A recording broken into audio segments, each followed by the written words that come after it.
Oh, as I said, I'll do a quick demo on the Qt Spim.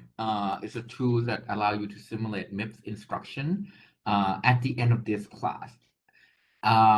Today, we will start to talk about the microarchitecture. How do you design an architecture that would run your program in one single cycle, which is a really primitive and bad design, right? But we got to start from somewhere, and this is like the easiest thing you can do to kind of proceed and understand how does your program written in Python, Java, C, Rust, any language actually get processed in a computer. So before we begin, let's do a quick recap from lecture 2, right? Lecture 2, we kind of go over the topic of how can a human, us, talk to the computer and program them and make them functional, right? Because they don't understand our language. They don't speak in English or Thai, right? They speak in 0 and 1. So we basically represent our command. And quick note that it's the word command, not our language. The command in 0 and 1s. That's basically how you control the computer so that they can do awesome things for us, right? So the core idea is basically, hey, let's represent our instruction, right, in binary format. Now you may see a lot of familiar words in this sentence. You see instruction before, right? x86 instruction. These are basically what your program get converted to when you compile the program. The command will be in binary, and the data also will be in binary. And that way, the computer understands what you are trying to ask them to do, right? And we use this as an interface between the assembly code and your computer, the actual functioning of your computer, right? So basically, that's the gist of how the computer works, right? So with that assumption, right, I also want to tell the difference between the interface, the ISA, that allow you to communicate and command the hardware, and the hardware itself, which we call the microarchitecture. So basically, the microarchitecture are the hardware that allow you to have a functioning computer circuits that would perform each of the command lists on the ISA. And the processor that you buy, the Intel, let's say basically you go and buy your laptop, desktop, phone, right? This processor, as we know it, is basically ISA plus the microarchitecture, and it's not going to change for a long time. Basically, you need a way to communicate and command your hardware, and you need the hardware itself. So this abstraction is really, really powerful. It allows you to interface with the computer and allow you to kind of decouple and design the hardware as long as it follows the ISA. I can have a new generation of Intel processor that run faster, and it works with the same ISA, right? I changed the microarchitecture so it runs better. It has a bigger cache. It has a better logic to process your instruction. It has more adder, more multipliers, so you can do 4 or 5 adds in parallel and things like that, right? These are possible as long as they conform to the ISA. All right, any question before we proceed to the topic we're going to talk about today? Anything, it can be a curiosity question or something you've heard or some articles about the hardware you've learned. Feel free to ask me, right? I am really passionate, to be honest. I'm really passionate about this topic. So if you have any questions that you've seen from like tech blog or articles that you want to ask, feel free to ask me, especially if it's hardware related. Yeah.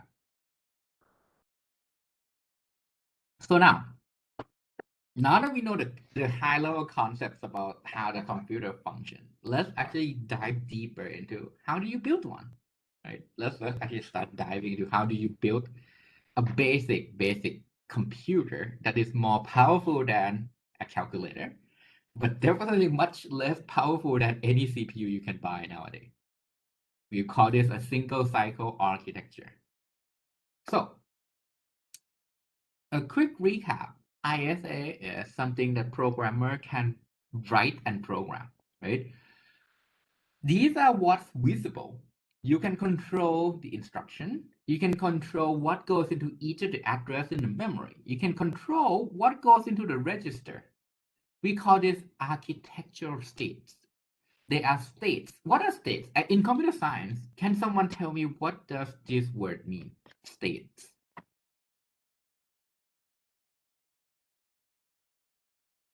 Or in science, actually, I think this word in like science in general. What is a state? What is a state of something? What does it mean?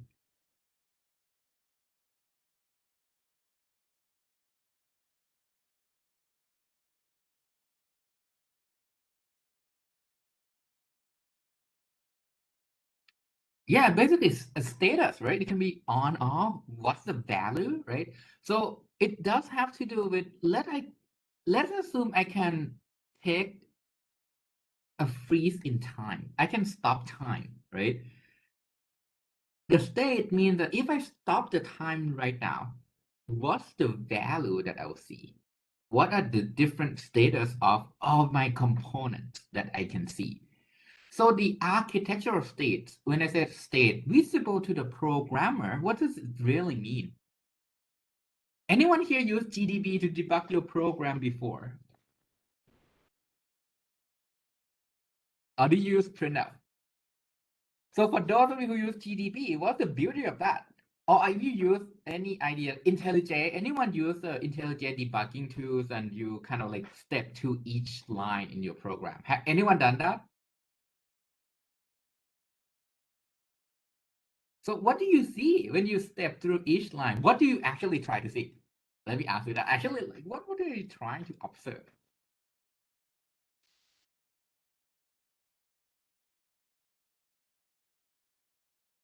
The line that crash your program. And how do you do that? How do you figure, oh, is that probably that line is the one that's buggy?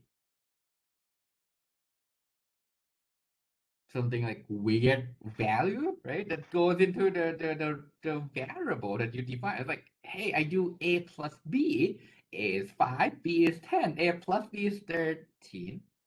Things like that, right? Something weird that's going on with your program, right? You might have used a different data format or something like that, right? So these are these visible to the programmer? Can you see that?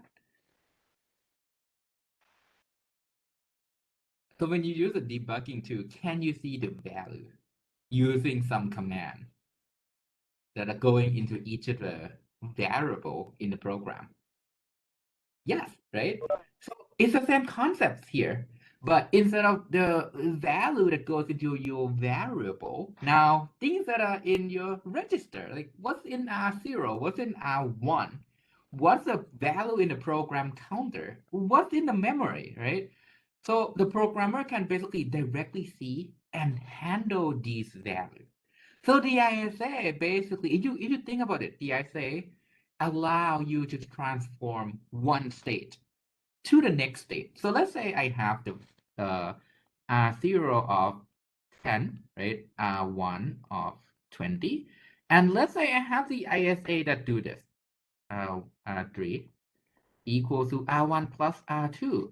So what's the new state of R3? What would be the new state of R3? After I run this particular command. 30, yeah, that's it, right? So basically, conceptually, this is really simple. I have the assembly code. I have the state that I see right now. R0 is 10, R1 is 20, and I run the next line. Now R3 becomes 30.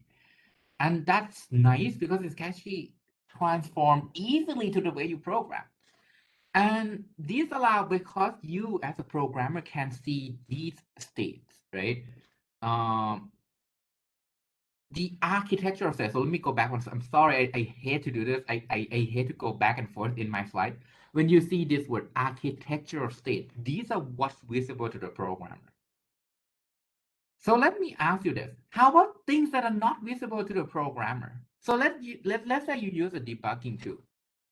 Can you observe what's going to your cache? Can you observe like, hey, what's the value in this cache line? Can you do that? So you can look at the value inside the variable, right? But can you actually observe what is in my cache? Or theoretically, if you somehow can zoom into the chip, right? Yes. But from the programmer point of view, no, there's no way you can access that. So we call this things that are invisible to the programmer. These are states that are not visible to the programmer, and we call this microarchitectural states. Why do we have two states? So these are something we restrict and basically say, hey, programmer, no worry about it at all. These are done to make sure your computer is fast, but I'm not going to give you permission to see it because it's complex. You don't want to worry about this.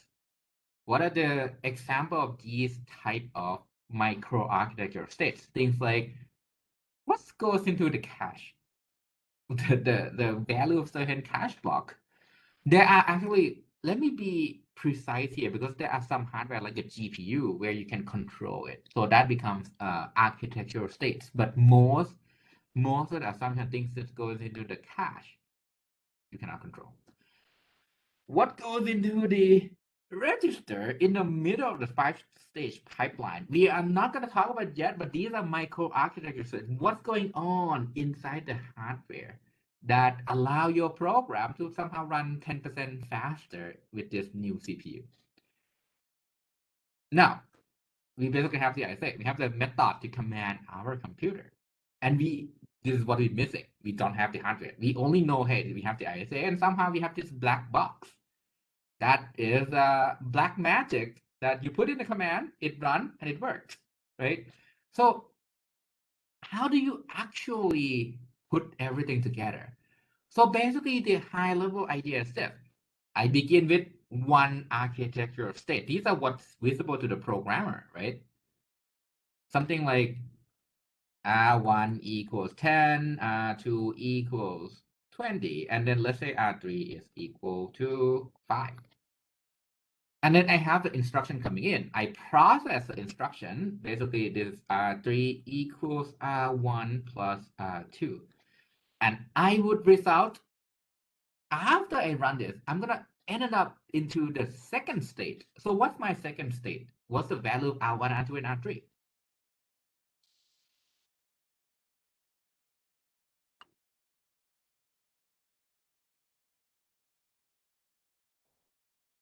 Not sure if I should keep drinking this espresso shot. I think I'm talking fast already. So if I'm going too fast, let me know because that happens when I have too much coffee. So what's the new state? After I run R3 equals R1 plus R2, what's the value that I can observe from R1, R2, and R3? So let me use a different ink color to be clear. But basically, R1 is going to be what?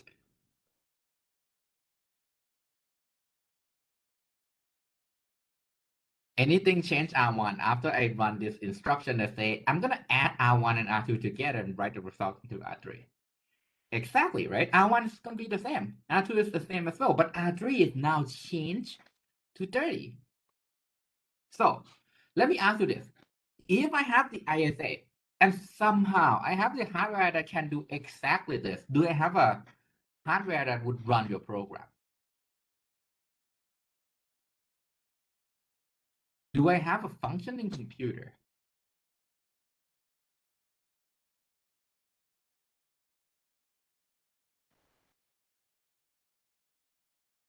Do I have a functioning computer with this high-level abstraction of the hardware? Something that process your instruction? Can I write a program? Yeah, yes, right? You can add and assume that the ISA can add, subtract, multiply, and doing everything else, right? Basically, now what you have is a method for a hardware to process your program and finish your program and run it, right? So if I can do this in a forever loop, as long as the program has new instruction coming in, I can finish your program. It's a functioning computer. So now that we have the ISA, right? So, so what do we expect? The ISA, again, is like a manual, it's like a command that state, if I run this instruction, what should be my final state after I finish the instruction, right? So what's missing? What's missing here? The missing part is you don't have the hardware. So from the ISA, from the programmer point of view, right? From the programmer point of view, you somehow have a black box that seems magical that transforms from the architectural state one into architectural state two. So you have this architectural state, right? One going into this magic, and then you have architectural state two. Yeah, you have a functioning computer that built from magic. In reality, we have to crack open this magic black box, right? And say, hey, how do we build this thing? Because now we have the assumption that can get you to AS2 from AS1. And there can be any number of immediate steps in the middle as long as we implement it, right? So it means that you have unlimited design choices. That's why you keep coming up. That's why humans keep coming up with new CPU. Every single year, Intel, AMD would come up with a new, fancier processor, right? What it does is it's the same ISA. It's the same x86 ISA that transformed from AS1 into AS2. But this magic black box keeps improving. It keeps improving at, hey, let me go from AS1 to AS2 in a faster way, in a more power efficient way, use less effort to go there, right? So there can be many design choices. For example, I can have what we're gonna do in this lecture, transform from AS1 into AS2 in one single clock cycle. So we're gonna talk about this clock cycle in a bit.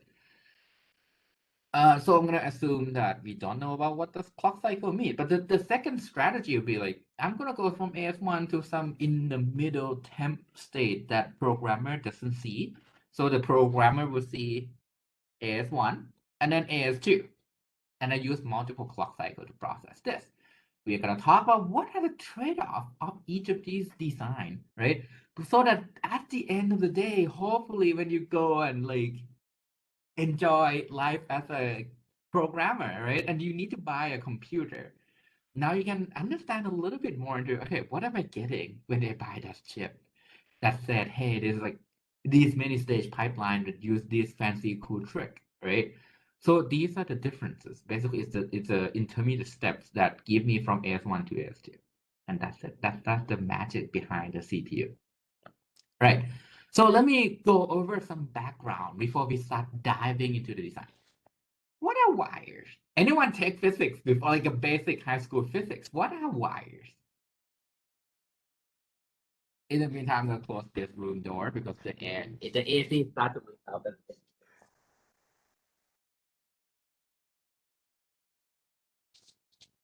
Exactly, that's a great answer. Wires connecting, right?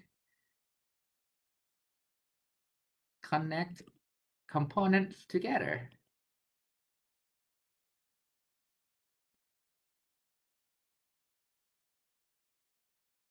right? It basically conduct electricity, which means that you can move the ones and zeros around, right? Move electron around. That's it. That's what I want you to get from wires. And how do I draw a wires? So usually when you look at circuit diagram, how does wires look like? It's a connector, so how am I supposed to draw wires?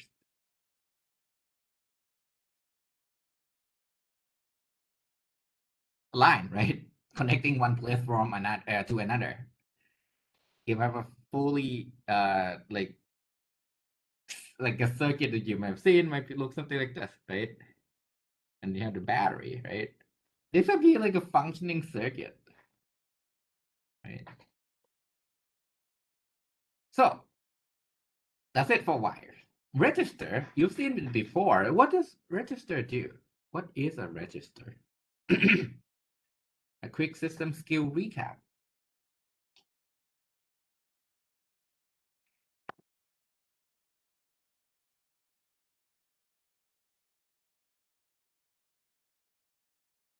What does register do?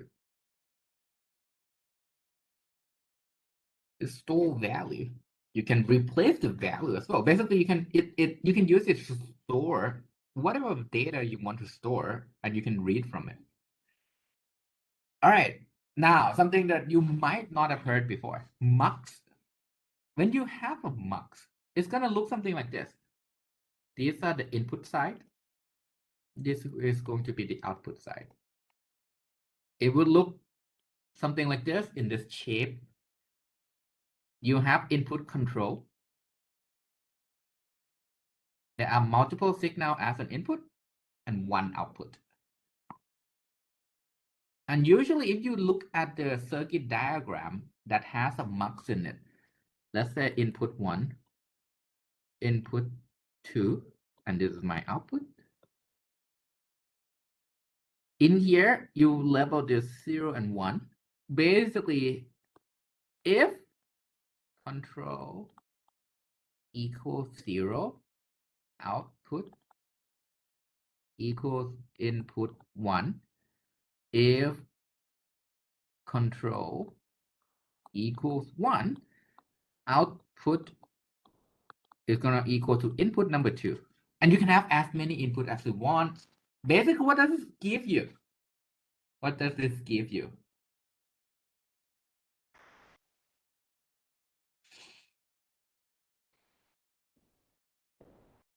What does this actually give you? It gives you something like an if-else, right? In your circuit. Basically, MUX, think of MUX as an if-else. If control signal that's going in has this value, take this input. Otherwise, take this input. Any questions so far? Any questions so far?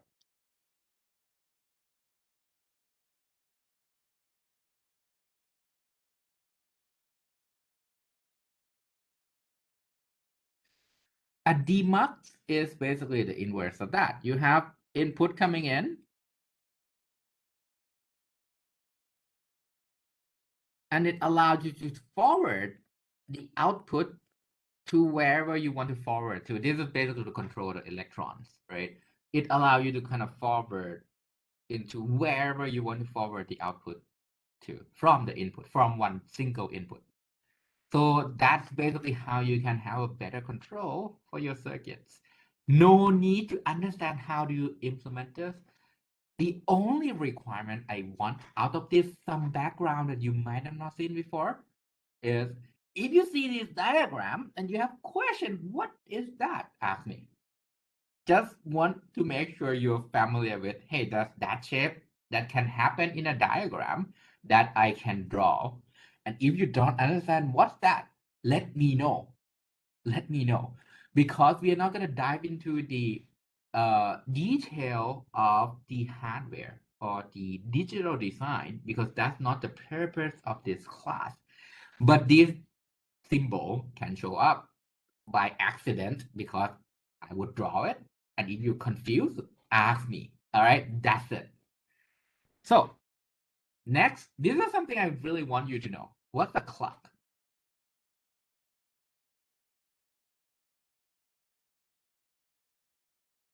Anyone here heard about the clock in your CPU? What is for?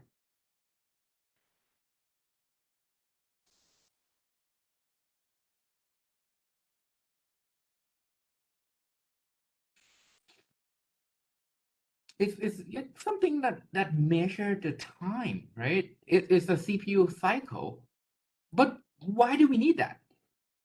Have you ever wondering, right? Why do I need to have the clock? So let me give you this example. Let's say I have this person that want to communicate with this person.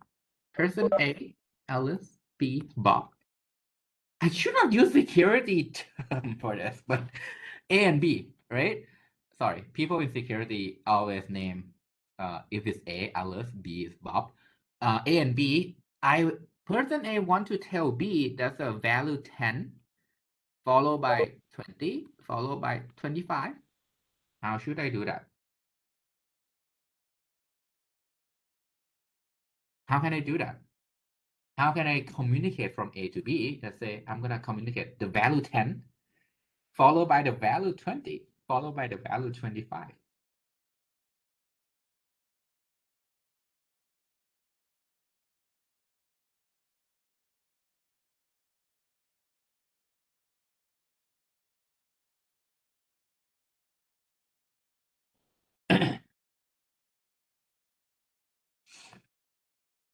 Okay, let's assume these are two people. How do you do it? In the same room, breaking COVID restriction? Yeah, you speak, right? You would yell 10, 20, 25. The recipient will, okay, yeah, sure, 10, 20, 25. Now let me do this. In a computer, what connects things? What connects things? Wires? Again, wires. So, can I put in three values at the same time? Somehow, can I put in three different values in the wires at the same time?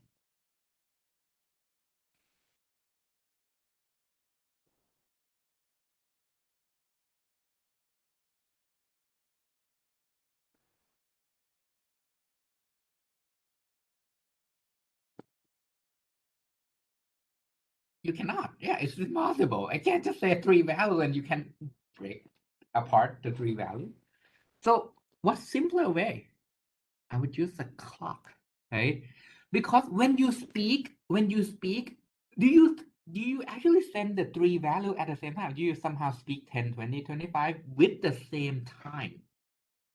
Or do you do 10 first, followed by 20, followed by 25? You do it one at a time, right? You do 10, then 20, and 25. So in a computer, exactly the same thing, but how can I tell the time? I would use the clock. So the clock would go tick, tick, tick, tick, right?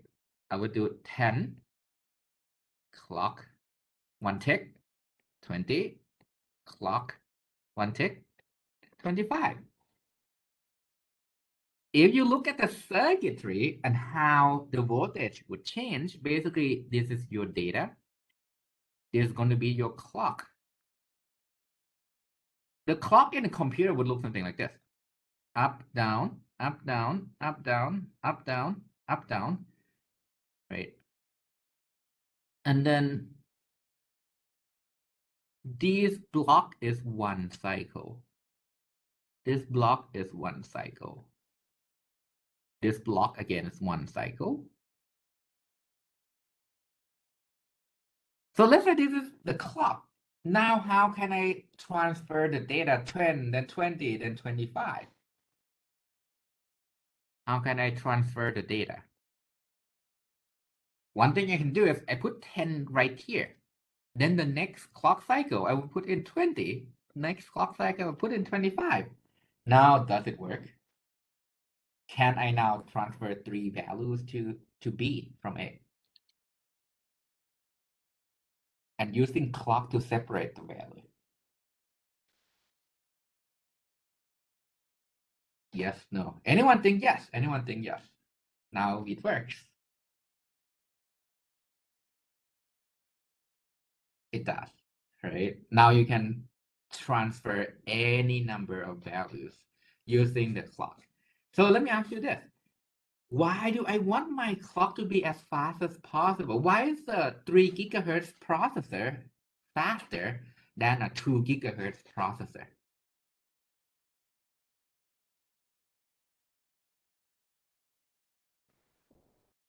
Let me draw. Let's say this is 2 gigahertz, right? And now let me draw 3 gigahertz. This is what's going to happen. The clock would be shallower, right?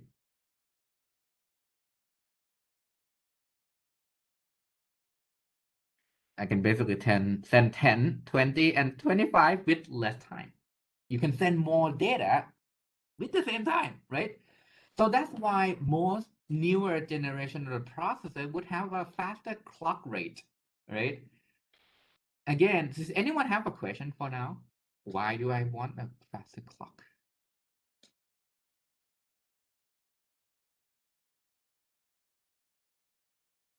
So faster clock in theory should be always better, right? So what would prevent me from having a 10 gigahertz clock or 20 gigahertz clock? I mean, it's possible if I want to design it, but what law in nature would prevent me from doing that? Yeah. So we can talk about this. So actually, see you. That's a great question. We can talk about this toward the last lecture of this semester because it's a great question. So please remind me of that on why GPU can finish more instruction with the same amount of time, but it has a much slower clock. And what's the trade-off between the GPU? Because that's an awesome question. And again, Vishnu, that's an awesome answer. That's correct. Can anyone break the law of physics? Well, theoretically, no, I guess, unless we keep going through science and we have new hypotheses. But in general, when it's a law, you cannot break them, right? And law of physics govern how fast electron can move from one place to another, and we call that the critical path. The critical path is, let's say you have a really complex circuit design, right? Something complex.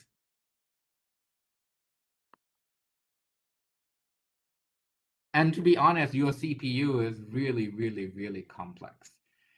To get your electron from this place all the way to the destination, it does take time, right? It does take time. So when you want to send the data 10 to from A to B, if you want to send the data value 10 from A to B, it does take time. This we call the critical path. It's the part in your circuit. It's a part in your circuit that dictates how fast your clock can be. Because if you get faster than that, that value 10 will never arrive at the destination. It's too fast. All right, with me so far? That would dictate how fast you can clock your CPU. All right. Now, two more terminology. The first thing is what we call combinational logic. So these are the typical like and or logic gate, like add, subtract. These are combinational logic.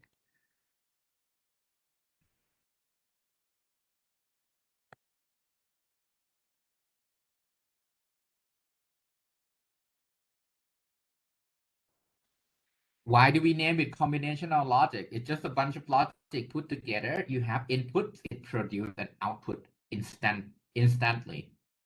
I have 10 and 5 with the hardware, you know the result right away. There is kind of no time involved here except for the critical path, but there's kind of like no time involved. Everything will be done in the same cycle. Everything will be done in the same cycle. Oh yeah, awesome. So there's a question about you're getting confused with the clock. So can you go a little bit more detail on which part confused you so I can explain it better?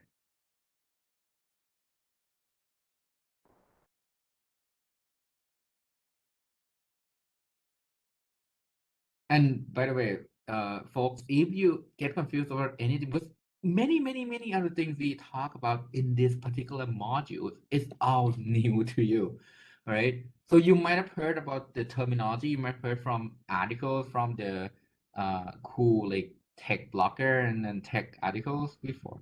Yeah, sure. I can re-explain clock quickly.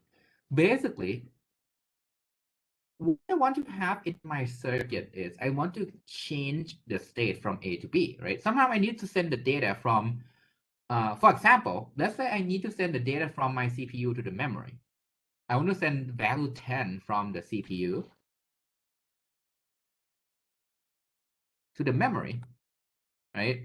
Let's say I want to say 10, 20, and then 25. Can I do that all at the same time? The answer is no, I cannot. I need to send the value 10 first, followed by 20, followed by 25, right? Because I connect this using wires. So one thing I can do is within the first clock cycle, which is within the first clock cycle, I would send the value 10. These wires from CPU to the memory would have the value 10 on it. So in clock cycle number 1, the value is 10. Then B, which is memory, now receive this value. It's like, okay, 10, got it. The next cycle, what can I do? In order to send 10, 20, and 25, cycle 2, what can I do?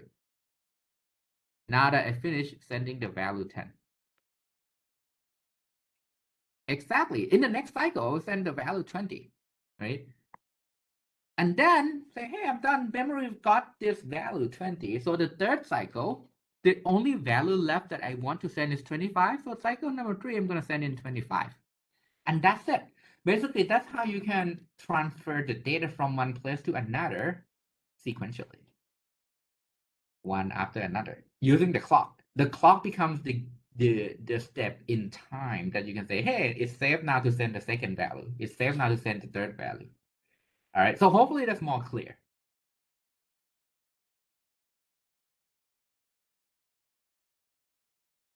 Exactly, right? If I have, so the question is, in terms of the gigahertz, if I have the 2 gigahertz CPU and the 3 gigahertz CPU, the difference is because the clock is faster, what would happen to the time it takes for me to send in 10, 20, and 25? Would it take less time or more time? It's going to reduce, right? With the 3 gigahertz, it would send 10, 20, and 25 with less time. Basically, if you look at this diagram, this part, right, which is from here to here, time saved, right, with the new CPU. All right, so that's why when you look at this CPU specification, faster clock typically would mean this, right? Would mean this. Okay, so hopefully that's more clear now. And combinational logic, again, is to kind of compute things. Sequential logic has things to do with sequence. Like if I want to send 10, 20, 25, it goes from one cycle to another cycle. So as the name suggests, these are the logic gates that has to do with how you control the sequence in your computer. All right. So let's build our processor. Now let's build our processor. Let's compute every single thing that we know in one cycle. From architecture state 1, I will do add, subtract, multiply using my combinational logic. I now have AS2. And I use sequential logic to store the state. These are to basically update. For example, here I have R1 equals 10, R2 equals 20, and then R3 equals 5. My combinational logic say, hey, let's do R1 plus R2. And then put this result into R3. AS2 basically would have, right now, over here at this point, R1 is going to be 10, R2 is going to be 20, R3 will be something that I'm still trying to store because I need my sequential logic to commit. So after this point over here, R1 is going to be 10, R2 is going to be 20, and then R3 will have the updated value, which is 30. So combinational logic perform the computation. Sequential logic would basically commit and store the new state. So let me ask you this. What would determine the critical path of our combinational logic? What would determine how fast my clock cycle can be?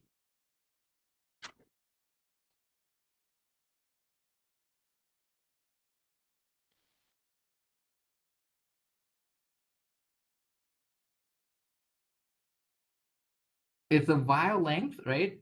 And basically, if you think about it, if I have a logic that do an add and a subtract, multiply, and division, which one would take the most time? Which one would take the most time here?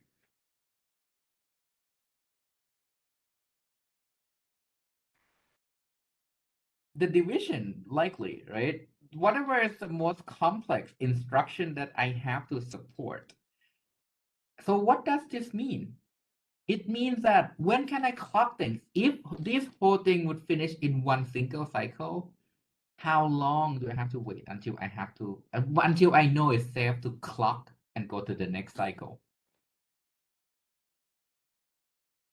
So let's say take this take 1 nanosecond, this take 1 nanosecond, this take 5 nanoseconds, and this take 15 nanoseconds. How fast is my clock? How fast can I clock this CPU?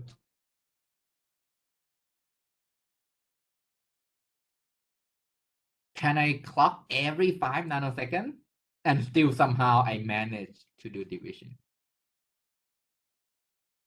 Exactly, right? So I have to guarantee that my clock would have to clock to the new cycle every at minimum 15 nanoseconds to guarantee that I can do division. I don't care how long ads take because it's going to be faster than division. So what determines now in this case your clock cycle becomes the slowest instruction, right? Over here now, the slowest instruction will determine how fast your CPU can be. So let me ask you this. Is this a good design? Is it good to kind of like make sure your CPU is now bogged down by the slowest instruction in your ISA? Is that a good or bad design? It's a bad design. So keep in mind your processor that you can get nowadays never do this, but it's simple. So we'll start with this. We'll start with this, and we'll learn gradually in the next lecture on Thursday how can we break this and get to a better processor design. So let's go with single cycle processor again because it's easier to design. As I said, slowest instruction would determine your clock cycle. So what if you have things that have to access memory, or you have to go to the disk, right? Basically, you don't want a 1 kilohertz processor. That would be really bad, right? But again, because these are simple to design, so let's study how it can be built for now. And a quick question is, how do we measure performance these days? So let me go on a tangential direction. Let's say you want to shop for a CPU. How do you measure the performance of the CPU?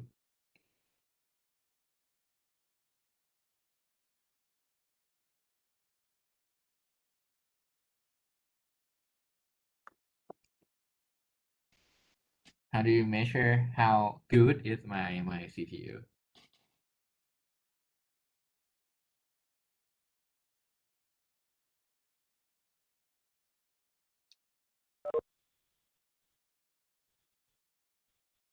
Yeah, how fast can it process a task, right? So things like execution time, right? Obviously, right? How many instruction you can perform per cycle. These are some common metric that would measure the performance of the CPU. I want to make sure you are aware so that you can kind of take a look at hardware that you can buy nowadays from like computer store and understand a little bit better into, okay, how do I see if this is a good design or bad design or how fast it can be. And what happened in one single cycle? Again, I process instruction in step, right? And if you look back at lecture one, instruction are in the memory. So here are the steps. What is the first thing I have to do if I want to process the instruction and have something like here? Here's your memory. And I have your CPU right here, right? And this is where your program are. No page walk yet. Let's assume there's no virtual memory. It's just no virtual memory at all. Just what would be the first step here? The CPU doesn't even have your program. So what should I do first?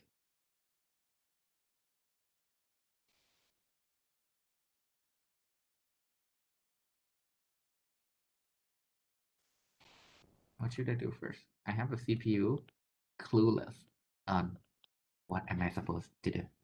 What should I do? How do I get to the program? What's the first step in order to tell? Yeah, you have to go and read from it, right? Read this line, the line that you're about to run. We call this fetch. This is the first step. You fetch the instruction. Now that you have this random ones and zero, so what's the next step? Anyone here remember lab 3 part 2 of system skill? The one that you have to do this push and pop and those like pattern. We call this step decode. Basically, now that you have the binary, decode basically figure out what is this instruction. So the next step would be, okay, how do I gather all the operands, right? So let's say I have to do something like add R1 plus R2. The next step would be I need to gather what's R1 and what's R2, right?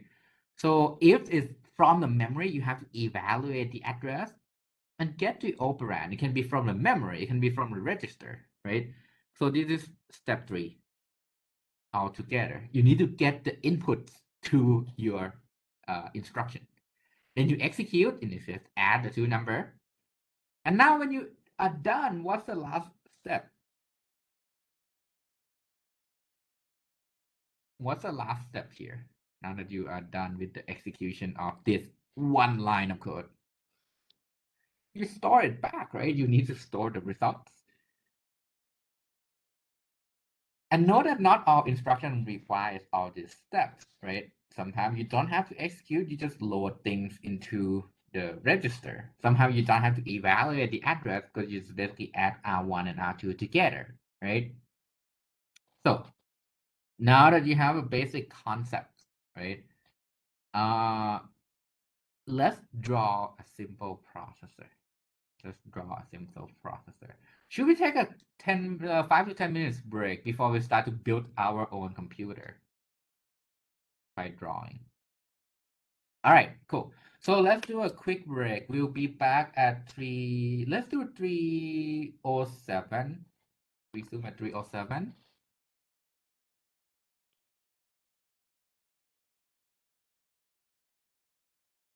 And we'll come back and start to draw a design for your computer.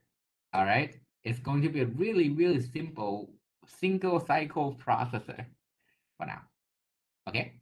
And we'll show you how it works with some of the basic ISA that I have on the slides. All right. So let's do a quick break. We'll resume in 7 minutes. Okay.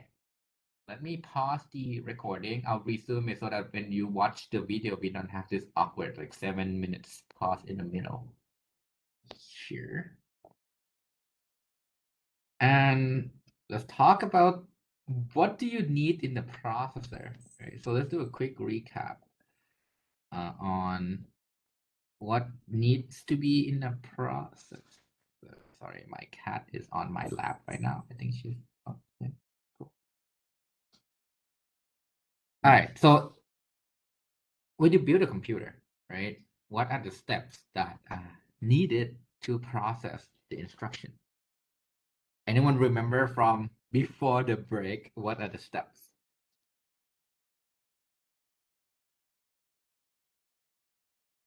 You first need to fetch, right, the instruction. Then you would need to decode, right? Exactly. The third step is execute, right? And making sure also the cat doesn't kind of destroy my setup. And she is actually literally right here behind my laptop. So if things go haywire, you know who to blame. Execute. And now she's drinking my water. Thank you. I just get that new cup of water during the break. All right. Yeah. And store our result. Right. Yeah, I think it's on. I think I've resumed the recording. Let me double check. Yes, it said recording. Thank you so much for double checking, because I think that like notification is not up. Is like up right here on my desktop, but it's not shown on my laptop. So yeah, good for catching that. Hopefully we do have the video. But here's the steps: fetch, decode, execute, and store, right? So this is one instruction. To get the entire program to finish, we'll again do this loop until you finish the entire program. Do you hear my cat drinking the water like right next to the microphone? Is that annoying to you? I'm sorry.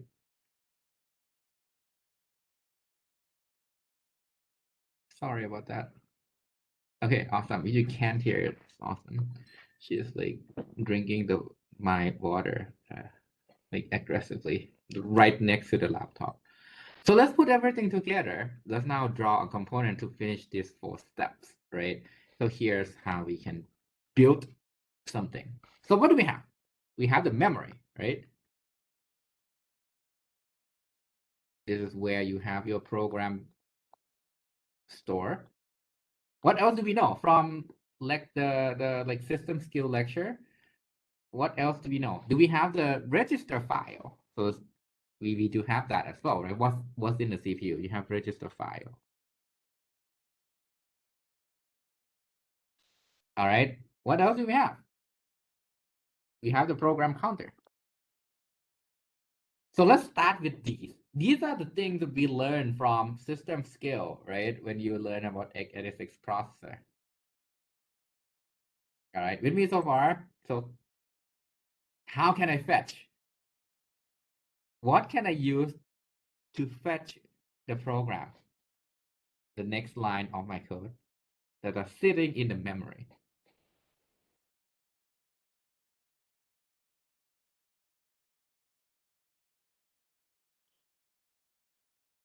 What component should tell what line we are right now so we can fetch the correct line in my program?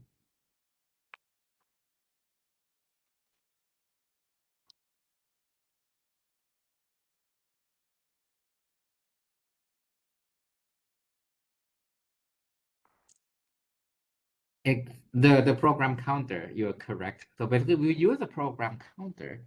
The program counter basically becomes the address, right? You get the address of that line from the program counter, where you can then go and check, hey, memory, give me the value at that address. Now you have your instruction. So what's your second step? Decode, right? So let's assume we have this magic black box called the decoder, where the functionality of the decoder take in the instruction, figure out what am I supposed to do here? So we have the decoder. All right. So now let's say this instruction is add R0 and R1 and write the result into R2. So what do? What's the next thing do I have to do? Now that I figure out this is my instruction, what's the next thing do I need in order to have a functional CPU that can add things?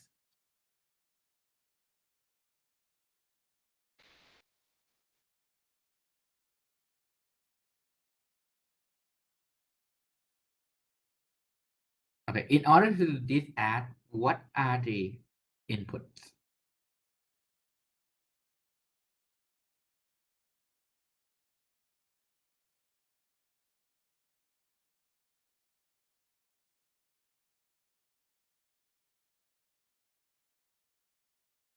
I would need to get R0 and R1, right? I'll basically tell the decoder would have to now connect to the register file and say, hey, give me the value of R0 and R1. And the register file say, okay, fine, I'll give you R0 and R1. Now that I have R0 and R1, what do I do?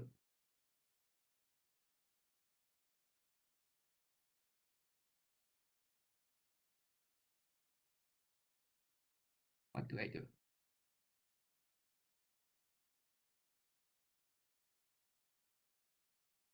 I have R0, I have R1. How do I, what's the next step here? Execute, right? So what's the operator? I would have to add them together, right? And here comes R0 plus R1. How do I store the result? Where do I store the result?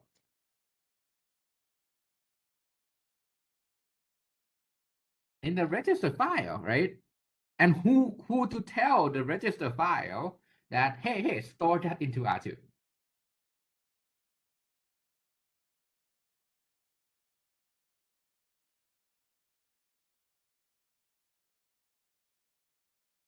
The decoder would know, right? The decoder would then know that, hey, put put this value into R2. So the output, the result of this add operation, the decoder would tell the register file that, hey, once you have R0 plus R1, put that into R2. So in here, do you see who control everything? Who's the one controlling everything?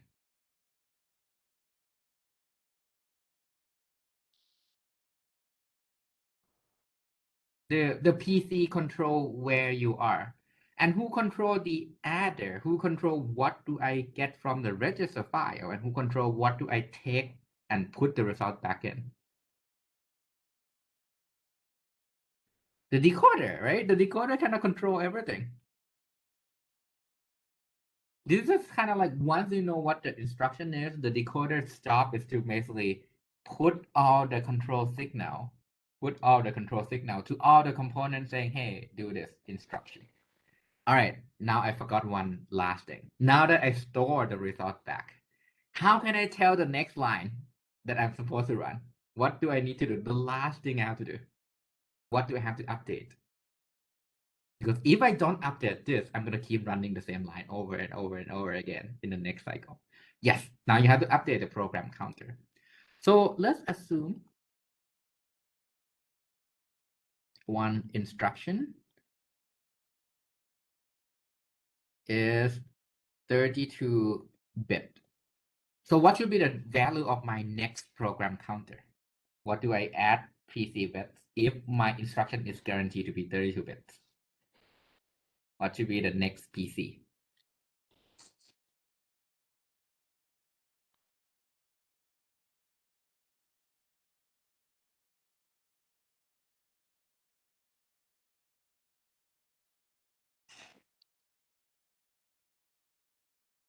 How many bytes is in 32 bits?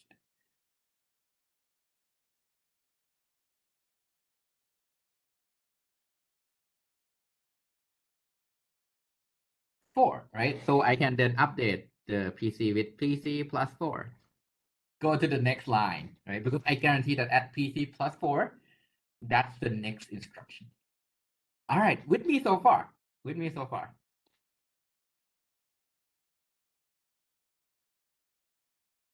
So do you see how, let's assume we can build this hardware, right? Because we're not going to do it in this semester.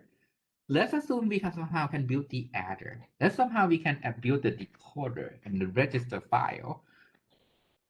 We can now put these together and have a functional computer. It is a functional CPU. Everything would take one cycle. It's bad, but it works. All right. If I have to do something like a jump, what do I have to do? For most of the tasks, what do I have to update? If I have to jump somewhere in the code or branch, what do I update? How can I tell, okay, that's the next line, but it's not PC plus 4, it's something else. I would update the PC, right, with whatever comes from the instruction. All right, so now that I have this like cartoonish drawing, so let's do a simple add. So we already did example, right? But I'm gonna start with a toy ISA that have add R0, R1, R2, and we have more example going forward. So let's start with a toy ISA. We're using 16-bit instead of 32 bits. It's a really, really, really simple ISA with 8 register file, right? 3 address machine, which means that we need 9 bits in total because I want R0, R1, and R2.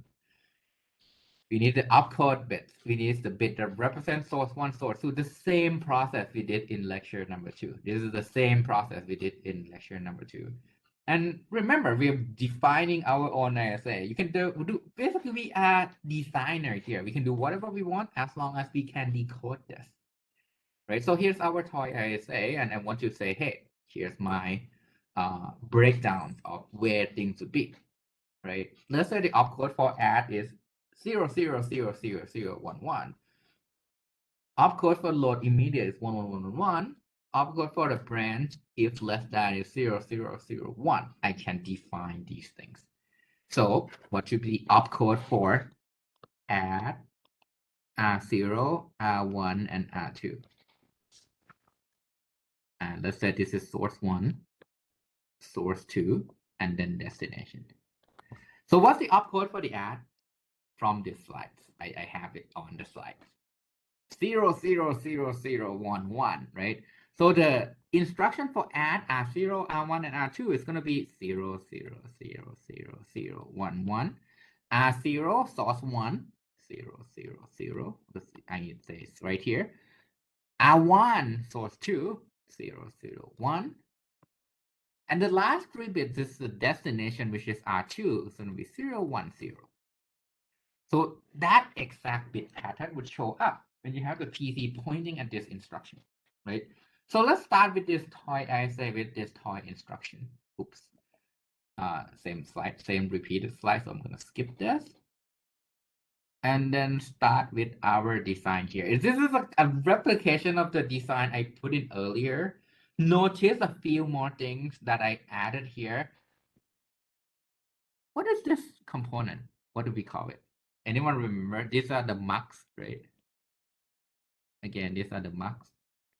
What it does is the select would tell you which input to be forwarded to the output.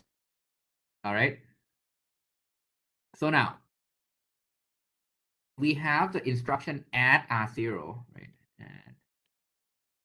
Add R0, R1, R2. So that's going to be here. And then the PC or the IR is this.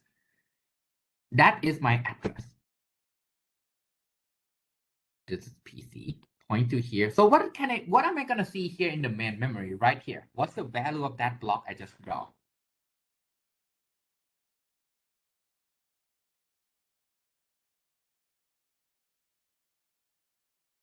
What are the bit patterns that I'm gonna see? It's gonna be exactly that instruction, right? So there's gonna be 0, 0, 0, 0, 0, 1, 1, 0, 0, 0, 0, 0, 1, 0, 1, 0. I will see that exact bit pattern.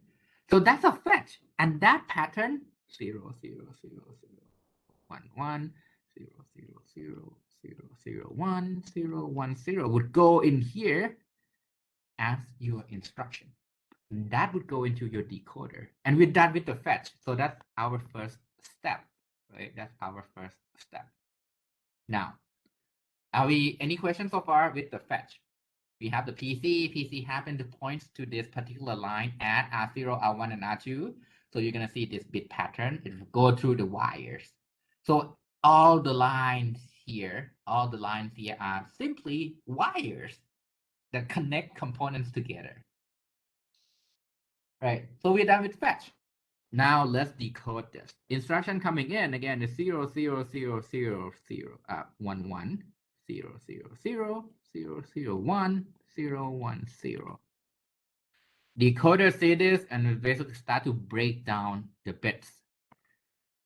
It would break down the bits and observe that, hey, this opcode, this is add, this part is R0, this part is R1, this part is R2. So what does it have to do then?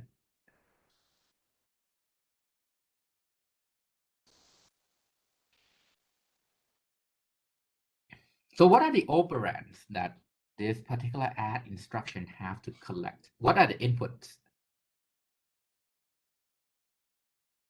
What are the inputs to this add?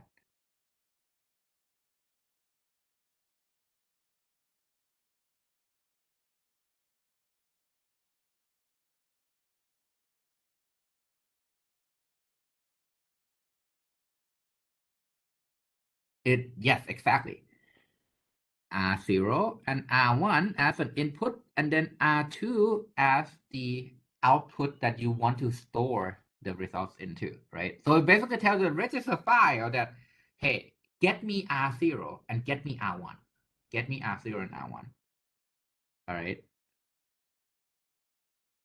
Then you fetch the operand, which is the next step. You want R0, you want R1, again, you want R2 as a destination. Any questions so far? Any questions so far? So you want that to be forward to the input to my adder, right? And it happened that sometimes your input into adders, you can do something like add, right? R0, 10 into R2. So basically you're adding R0 and 10 and write the result into R2. But that's not our case here.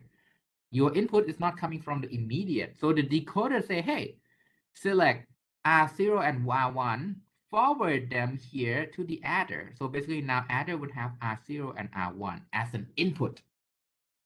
So that's how you fetch the operand, making sure the decoder kind of put the right control and say, I want the data in R0, I want the data in R1, I want to use those two as an input to my adder. And with that, now you can execute, right? Now R0 and R1 are here, you execute, what do you get?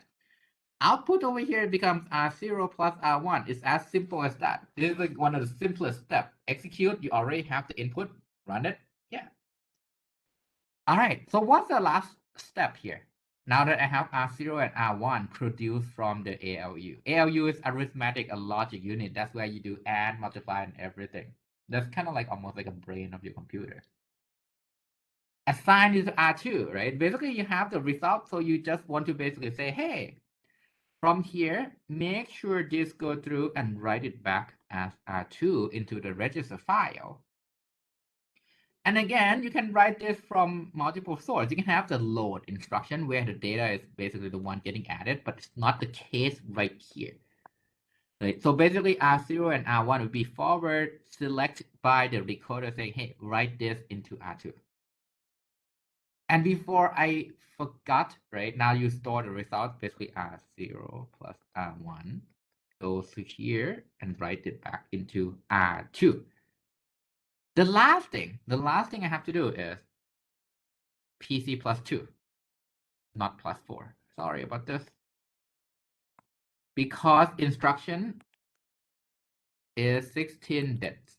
So we do PC equals to PC plus 2. This should be plus 2. Now that goes into your next PC. Then you can run the next line. All right. Any questions so far with this?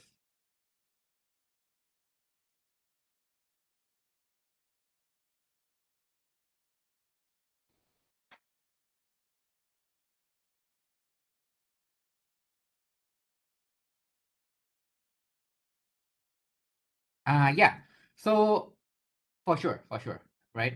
There's a question that you would really confused. So let me kind of summarize it and do this again and do this again. Add R0 into and R1 into R2. All right. So I'll use this slide. So I skip multiple slides because I think we'll do that next in the next lecture with multi-cycle architecture. But now let's do add R0, R1 into R2, right? What do we need? Basically, you have the PC right here, right? It fetch the instruction. When you fetch the instruction, basically the instruction is 0, 0, 0, 0, 0, 1, 1, 0, 0, 0, 0, 0, 1, 0, 1, 0. Are you with me so far, at least right now? You fetch the instruction. The instruction is add R0, R1 into R2. So add is 0, 0, 0, 0, 1, 0, R1, and R2 is 0, 0, 0, 0, 0, 1, 0, 1, 0. Now, this go into your decoder. What's the job of the decoder? It figure out what is this instruction. So, what are the operand of this? What are the inputs to my adder?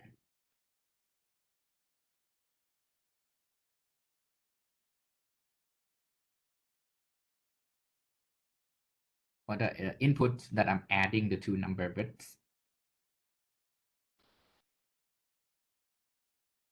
It's R0 and R1, right? The decoder then knows that, okay, I need to get the data in R0, the data in R1, put that into my adder. So my end goal at this step, my end goal is I want R0 here and R1 here. Where do I get R0 from? Where do I get R0 from?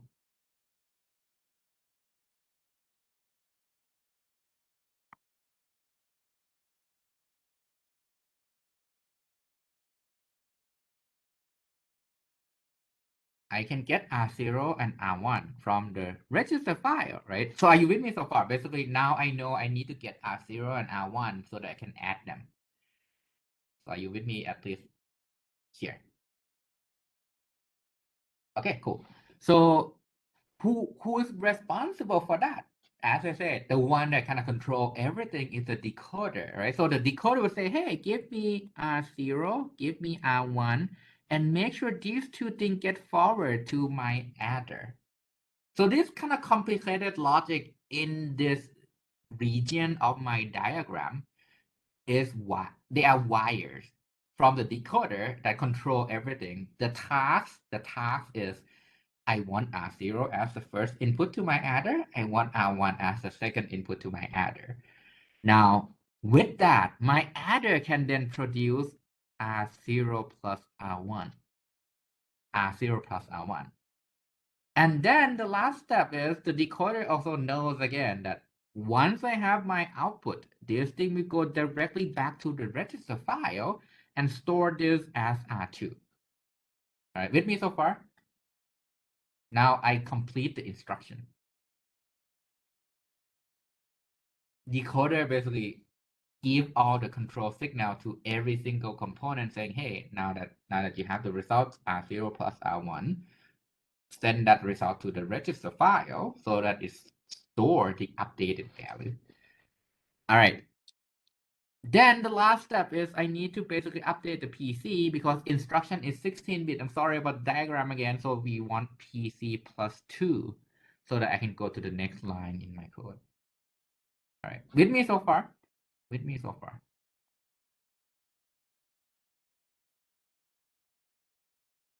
All right. So now that it's clear, how about I do multiply? So what is the only one difference in this case if I have to do multiply? What would the decoder have to do differently from the earlier example that it feed the R0 and R1 into my adder? So in this case, what do I have to change?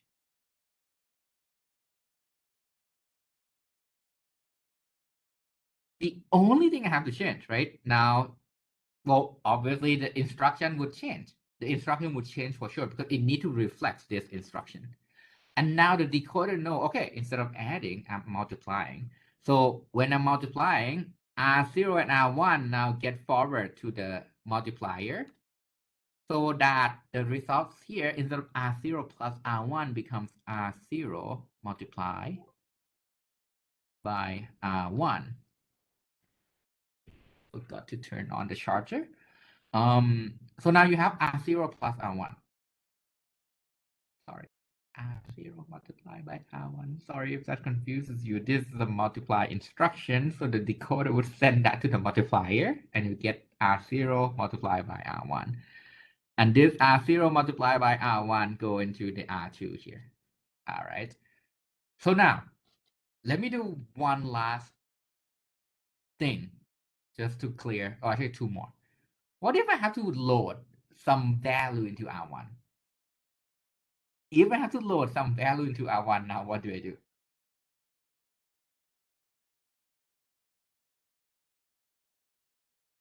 So let's say address is 25. I want to load address 25 into R1. And if you zoom in here at address 25, the value is 125.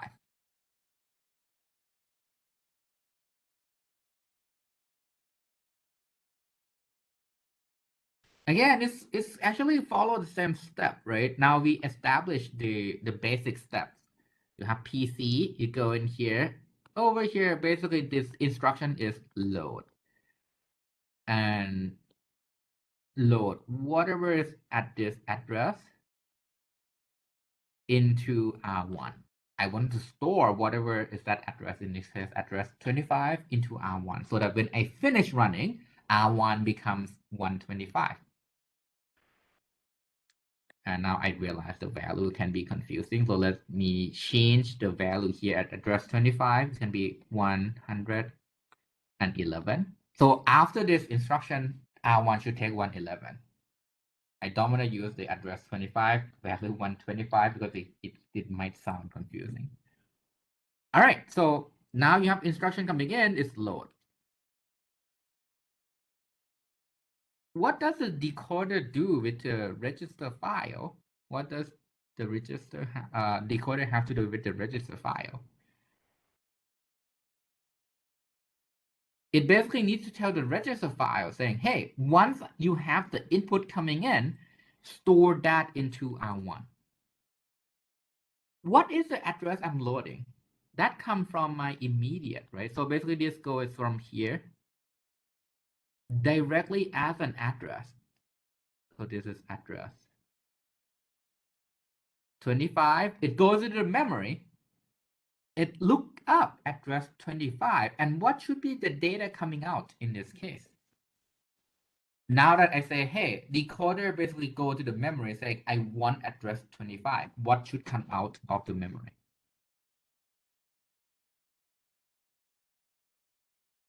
What's the value at address 25 that I just assumed earlier? So basically look here, it finds, oh, okay, value is 111. So the data, which is 111, comes out of here.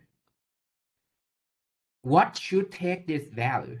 What should take this value? I want to store, right? I want to store this value 111 into R1. So basically this goes in here. Decoder now say, hey, select this line that comes from the memory, put that into R1. Then you do PC plus 2. And that's it, right? And that's it.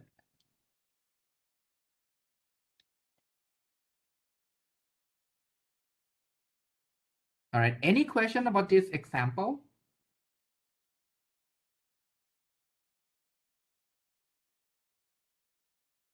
Exactly. It basically goes directly from the memory into R1 because I don't need to add anything, right? I mean, the instruction basically said, take that address, put that into R1. So in this case, there's no add, no multiply involved. In a real CPU, somehow you can do something with the address. You can do something like the address becomes R1 multiplied by 4. So in that case, you do multiply before you go into the memory to get the data. But in this case, exactly as you said, So the comment, sorry, I didn't realize it's a private comment. Basically, it goes directly from the memory into R1. All right, is it more clear now that's basically the gist of how your computer operate in a really, really high level. All right. So, any other questions? Because before we move on to the quick demo on how the Qt SPIM work, I'm gonna end with this slide. Single cycle versus multi-cycle, right? So what we defined so far is a single cycle processor where every single thing is done in one single cycle. So remember our old friend datapad. Datapad is a hardware that store your data. In this case, when you do add R0, R1 into R2, within one cycle, R2 would take the new value. And what's the downside of single cycle processor that we just covered earlier? Let's say if I have to do add, subtract, multiply, and division, which one is likely to dictate how fast this CPU would be? Which one would dictate the speed of my CPU? Or the clock cycle? I need to make sure I clock it such that the division can be done in one cycle. So your CPU is going to be slow. The better design is called multi-cycle processor. The multi-cycle processor is basically, I would clock it as fast as I want. If certain things take multiple cycle, I will let division take 15 cycle. I will let multiply take 10 cycle. I'll make sure add take 1 cycle. It's fine. This allows you to decouple. So we use this word quite a lot in computer science. Decouple means that I would separate things apart. In this case, I would separate the part that I have to wait for the division to finish in one cycle. I don't need that. I just want to clock my CPU as fast as I want. And I'll make sure the add can happen in one cycle. Division, it takes a longer time. I'll make sure that finished in 15. So we'll go into more detail of the multi-cycle architecture in the next lecture, all right, on Thursday, because we will start to develop some core understanding of what happened in your CPU and how does it actually go into like 3 gigahertz processor rather than the 1 gigahertz processor you might have seen from 10 or 15 years ago. All right. So that's it for the lecture part today. I'll switch to my desktop to do a demo really quickly. Any questions so far? Any questions so far? So before we leave today, I'll do a quick demo, so don't worry about that. But any question about the lecture before I switch over to my desktop? Because I will not have the tablet with me.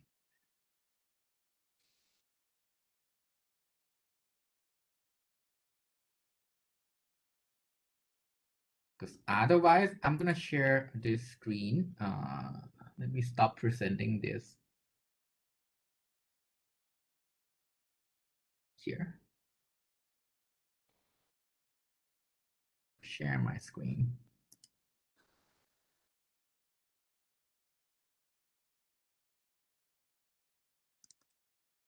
All right, do you see the Qt SPIM program from the Zoom? I know it's kind of small. I'm not sure if I can zoom in the text. All right. So here is the, like basically, if you open the program for the first time, let me reinitialize. So this is going to happen when you open for the first time. This is what you see. All right. And now I'm going to go through how can you use this and see the changes. So when you open the program, there are some initial code that include things like I'm gonna boot up the CPU and have some kernel segment where it make sure the CPU operate and can execute your code, right? And here, right, the program allows you to basically put in your own assembly file. So I'm gonna load a file, right? I'll put in the recent file, basically here. When you click, let me reinitialize and show you how to load. Basically load file and go to the location you have the file, right? And double click that file. It can be the assembly file in here. .s would work. .asm would also work. Open it up, right? And let me show you the file. Actually, let me make sure I can show you the file and the content of the file.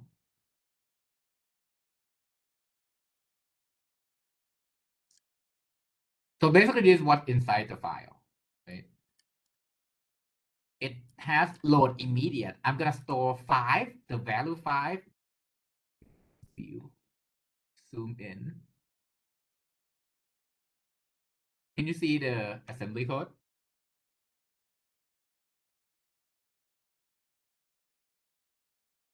So basically, that's kind of like a solution for your task, right? What it does is I will store number 5 into the register T1. I will store number 8 into register T2. You can play around with this a little bit, but basically the results, I want to add T1 and T2 and add them and write it into T3. All right. So here, before I run this program, see that T1 and T0 is 0, is uninitialized right now. Nothing is initialized. Program counter is 0. Anyone want to take a guess what would happen if I run it? I can just click here, this button, to run it. And what would happen if I run this?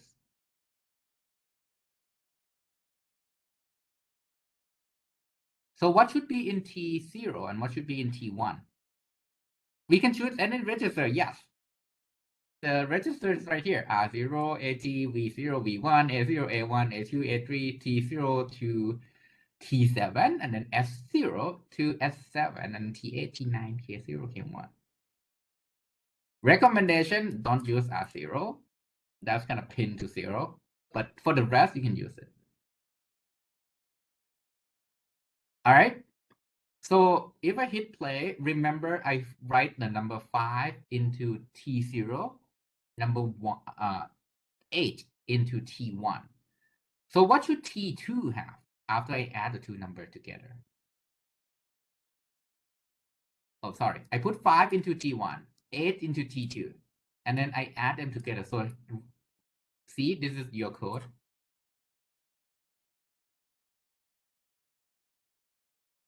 So T3 should have 5 plus 8. So what's 5 plus 8? 13, right? So if I hit run, oops, memory outbound.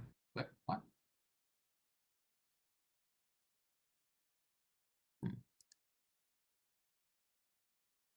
And now it crashed. Yay! What is this?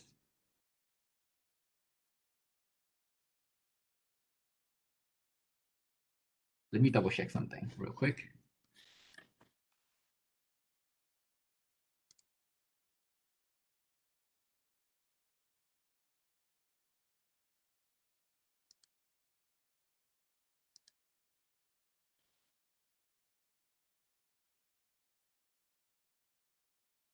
Right, let me reboot the program. Because I tested earlier and it works. Load file.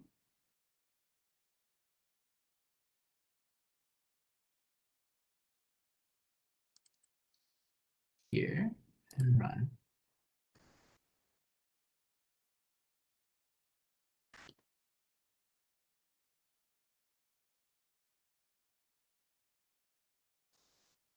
Okay, so let me load a different program.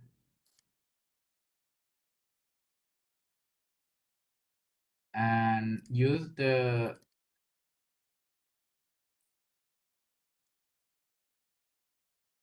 one of the student submission that have already submitted to our class already. So credit to you guys. Thank you. So if I run this, right?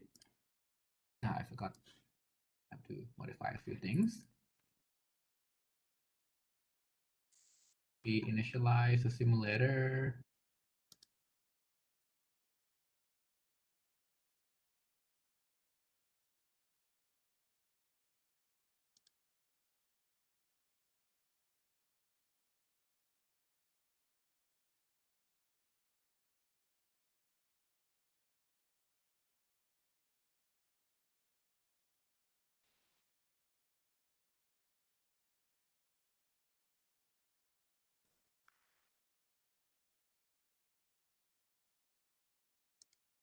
Here.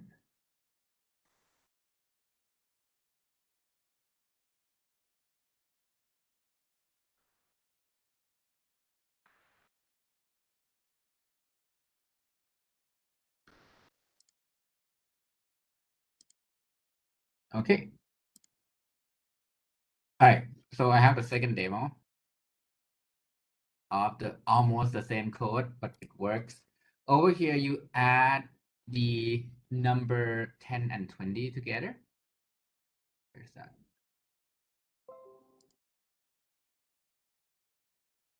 So if you run, you see that, oops, there's no, shouldn't be this call here.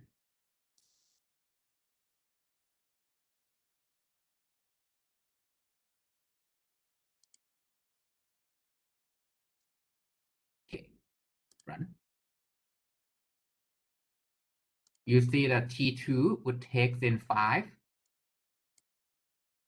T1 is 5. So when you add the two numbers together, you get 10, which is the hexadecimal A, right?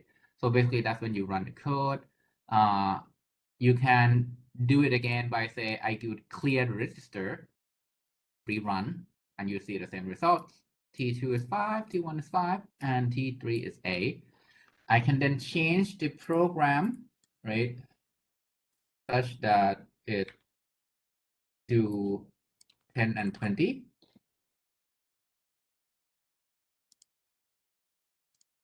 Now I'm going to change the code here. Now it basically load 10 and 20 and add them together and rerun. So you see that T1 is A, T2 is, oh, okay, wrong line.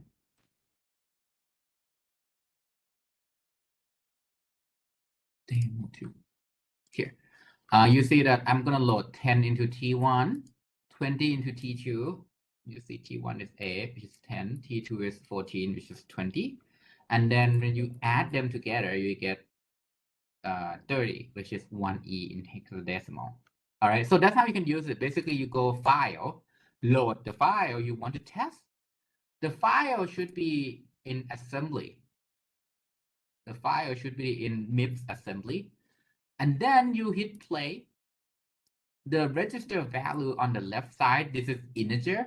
It should reflect whatever you just do in the assembly code. Text here show the actual code that includes like the kernel segment that allow you to run the program. You can check out the data as well. If you do anything with the memory, here's what goes into the memory, right? You see that the floating point register as well. So you can actually check out if you do something with the floating point, it goes in there.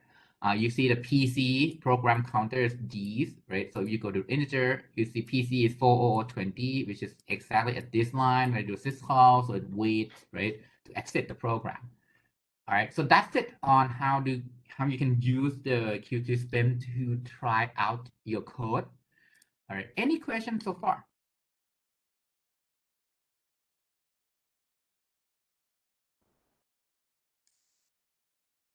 Yes, great question. x86 and MIPS are two different ISAs, so the assembly would look different. MIPS is much easier to understand because it's a reduced instruction set. It contains only the basic instruction like add, multiply, subtract, and logic operation. It does have some fancy instruction, but it's not as comprehensive as the x86. All right. And it's actually many commercial processor back in like 15 or 20 years ago actually have MIPS as the ISA as well. Right, so that's why we picked this ISA over x86 because otherwise you have to use a different toolchain to see these simulator. and things that are going on, and the interface is not as easy compared to the QC SPIM that I show you, because then in that case it's mostly like Unix command based simulator. All right, any other questions?